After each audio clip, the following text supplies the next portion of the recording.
মিরাজ বারবার বলতেছিল যে আমি নাকি তার সেটিকে তার সাথে ক্যান্সেল করছি। এটা কি হয়?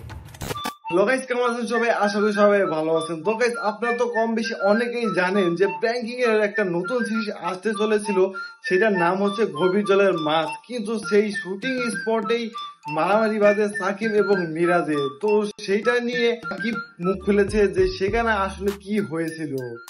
আমাদের প্র্যাঙ্কিং এর গভীর জলের মাছ সেই ওয়েব সিরিজটার শুট হচ্ছিল এবং সেই শুটে আমিও উপস্থিত ছিলাম। আমি কেন উপস্থিত ছিলাম? কারণ আমিও এই ওয়েব সিরিজটাতে আছি, আমি অভিনয় করছি, আমি একজন অভিনেতা। আপনারা জানেন যে আমি আপনাদেরকে এন্টারটেইন করি। মিরাজ বারবার বলতেছিল যে আমি নাকি তার সেটিকে তার সাথে ক্যান্সেল করছি। এটা কি হয়? আমার বাসা কোথায় আর শুটিং হাউস কোথায়? আমি সেখানে গিয়ে ও শুট করছে, সেখানে আমার বড় ভাইরা ডিরেক্টর, সেখানে প্রডিউসার আছে, প্রোডাকশনের ভাইরা আছে, শুটিং যারা অর্গানাইজেশন করে তারা আছেন। আমি সেখানে গিয়ে মিরাজের সাথে মারামারি করবো, এটা কি হয় বলেন? এটাদের সাথে আমার সবকিছু শেষ হয়ে গেছিল। আপনারা খুব ভালো মতো জানেন। আমিও কিনে ছবি পোস্ট করছি, আমরা একসাথে কত ভালো সময় স্পেন্ড করছি। সামহাও একটা মিসকমিউনিকেশন ছিল, একটা ঝামেলা ছিল ওরা আমার ভিতরে, কিন্তু সবকিছু শেষ হয়ে গেছিল। সে ব্যাপারটা কিন্তু স্টপ কিন্তু করা যেত। আমি কিন্তু বেশ ভালো মনেই যত যা কিছু হতে সবকিছু ভুলে গেছিলাম। আপনারা এখানে যারা যারা লাইভ দেখছেন আজকে, কেউ বলতে পারবেন না, কেউ কখনোই বলতে পারবেন না যে আমি নট ইভেন সিঙ্গেল একটা স্ট্যাটাস বা স্টোরি দিয়েছি।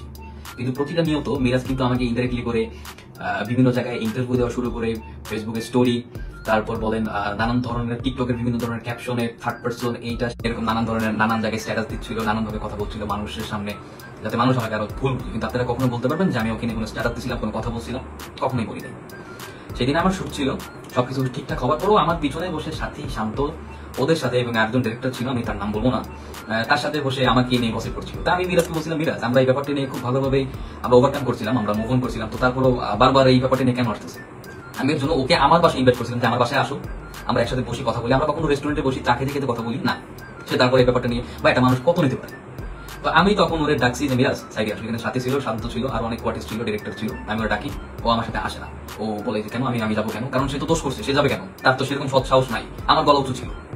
আর আমি একটা আপনাদের বোঝা উচিত একটা মানুষ কোন পর্যায়ে গেলে, মানসিকভাবে কোন ট্রমার মধ্যে দিয়ে গেলে সে এরকম বিহেভ করে। আমি তো শুধু শুধু এরকম বিহেভ করতে চাই নাই, সে আমাকে এরকম বিহেভ করতে বাধ্য করছে। তো যাই হোক, আমি তার সাথে এরকম করছি। তখন একটা পর্যায়ে কথা কাটাকাটি হয়, কথা কাটাকাটির ফলে এক পর্যায়ে হাতাহাতি হয়। এই সিচুয়েশন। এখন সে নানাভাবে আমাকে থ্রেট দিতেছে, এটা সেটা করতেছে। সেদিন ও লাইভে আসছে, লাইভে আসার পরে ভাই দিন শেষে মিরাজ আমার বন্ধু, আমরা একসাথে কাজ করছি, আমরা একসাথে আমাদের কত সুইট ভালো মেমোরিজ আছে। ও লাইভে এসে ওর বন্ধু বান্ধবের ফোন দিয়ে বলে যে তুলে নিয়ে আয়, দেখি তুলে নিতে পারোস কিনা। হ্যাঁ, এরকম নানান ধরনের আমার থ্রেট দিতে। তা কি হয়? আমি আমার বাসায় আছি, দেখি আমাকে তুলে নিক। এটা কি হয়? একটা মানুষকে যেভাবে ডিসরেসপেক্ট করতেছে। বিচারটা আপনারাই করবেন। আপনারা পুরো ঘটনার 3-4 মাস যাবত আপনারা দেখছেন কি কি ইনসিডেন্ট হচ্ছে এখানে, সবকিছু আপনারা জানেন। সো আপনাদেরকে নতুন করে বলার কিছু নাই, সবকিছু আপনারা বুঝেন, জানেন। আমি নাকি পুরো ভিডিও আগে থেকে ই করে তারপর এরকম ইনসিডেন্ট ঘটেছে না, বা এরকম কিছুই না। আপনারা জানেন যে শুটিং ছিল, অনেক মানুষজন থাকে, লাইটের মানুষই 5-6 জন, তারপর প্রোডাকশনের আমাদের যারা ভাইরা আছেন তারাও এরকম 6-7 জন থাকে, তারপর ডিরেক্টর থাকে 2 জন, ডিরেক্টরের সাথে ক্যামেরাম্যান থাকে, ক্যামেরা অ্যাসিস্ট্যান্ট থাকে, তারপর অ্যাসিস্ট্যান্ট ডিরেক্টর থাকে। অনেকের ফোন ওইখানে ওপেন থাকতেই পারে। যে কোনো একজন কেউ যখন দেখছে যে ওরা আমার একটা বিতর্ক চলতেছে এবং খুব ভালো মতোই জানে যে মিরাজ আমাকে এরকম কথা বলছে, আমি রিয়েক্ট করবো। আমি কতদিন চুপ করে থাকবো? আমি কতদিন এরকম একটা ইস্যুস নিয়ে চুপ করে থাকবো? আমি কি এরকম চুপ করেই থাকবো? আমাকে বলবে বারবার পায়ে পাড়া দিয়ে ঝগড়া করলে ভাই আমি কি চুপ করে বসে থাকবো বলেন?